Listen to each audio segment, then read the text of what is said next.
මේ වීඩියෝ එක දාන්නේ මට බනිනගෙන බැනපියව. හැබැයි තොපේ හදවතට තට්ටු කරලා බලපියව ඉස්සෙල්ලා මොකද්ද මේ කියන්නේ කියලා.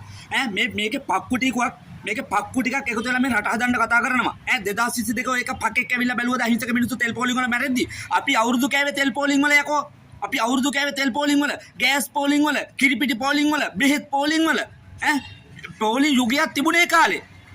මිනිස්සුෙකුට තමුන්ගේ පුතාට බිස්කට් එකක් කරන් දෙන්න බැරි කාලයක් තිබුණා තාත්තා කෙනෙකුට. තාත්තේ මට බිස්කට් එකක් කරන් දෙන්න කිව්වද ඒ තාත්තට බිස්කට් එකක් කරන් දෙන්න ඒ තාත්තා අඬන්න යනවා. ඒ වගේ යුගයක් තිබුණා. තේරුණාද? දැන් ඇවිල්ලා දැන් මොනවද මේ රට හදනවා කියන්නේ? යකෝ 76 ඉඳලා තොපිනි කරේ ආණ්ඩු. 76 ඉඳලා අන්තිමට තිබ්බ අපේ රජයට තිබ්බ නැව් ටිකක් තොපි විකුණන් කෑවා. එහෙම කරපු එවුන් දැන් රට හදන්න කතා කරනවද? යකෝ රට හදනවා නම් එකතු වෙලා හදපියව්.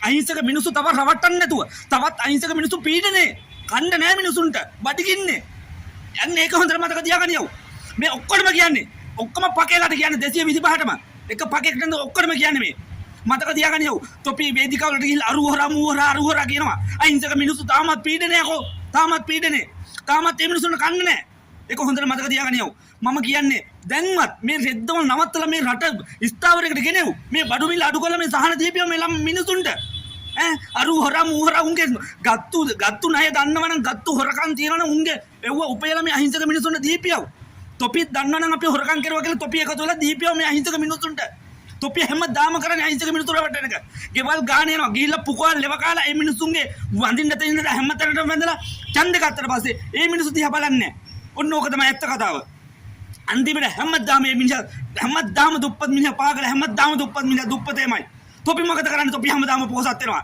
බොරුවට මිනිසුන්ගේ ඡන්ද ටික අරගෙන කාලා කන්නේ තොපි 225ම මේ කියන්නේ තොපිට රට කොට ගන්න බැයි නම් දීපියව සුද්දෙකුට රටකට විකුණු පියව අන්න ඒ මිනිහා රට කොට ගනි දැන් බලපියව කොච්චර මිනිස්සු දුප්පත් මිනිස්සු ඉන්නවද කියලා මිනිසුන්ට කන්න නැතුව එහෙමත් එකෙක් තමයි කාලා බීලා ඉන්නේ නැති එක හැමදාම පීඩනේ අර සහන දෙනවා මේ සහන පකේ සහන වැඩක් නැහැ අහිංසක මිනිස්සු මේ බඩු ගණන් අඩු කරලා දීපියව අහිංසක මිනිසුන්ට තවත් මේ පීඩනේ දාන්න නැතුව මිනිසුන්ට හැමදාම අපි ඡන්ද ගන්න අහිංසක මිනිස්සු රවට්ටලා එක පක්ෂ දෙකක් හොඳ නැහැ කියලා එක පක්ෂ දුන්නා ඒකත් දැන් එහෙමයි ඔක්කොම කියන්නේ මේ මට එක පක්ෂයක් ගම මට වැඩක් නැහැ මම එකෙක් ගම් කන්න දින්නේ නැහැ මමත් හිටපු හමුදා නිලධාරියෙක් මටත් කැක්කුමක් තියෙන රට ගැන තොපි රටට ආදරේ නම් එකතු වෙලා රට කොට ගනියව එක ආදරේ නා කාලා කන්නි පරහැත්ත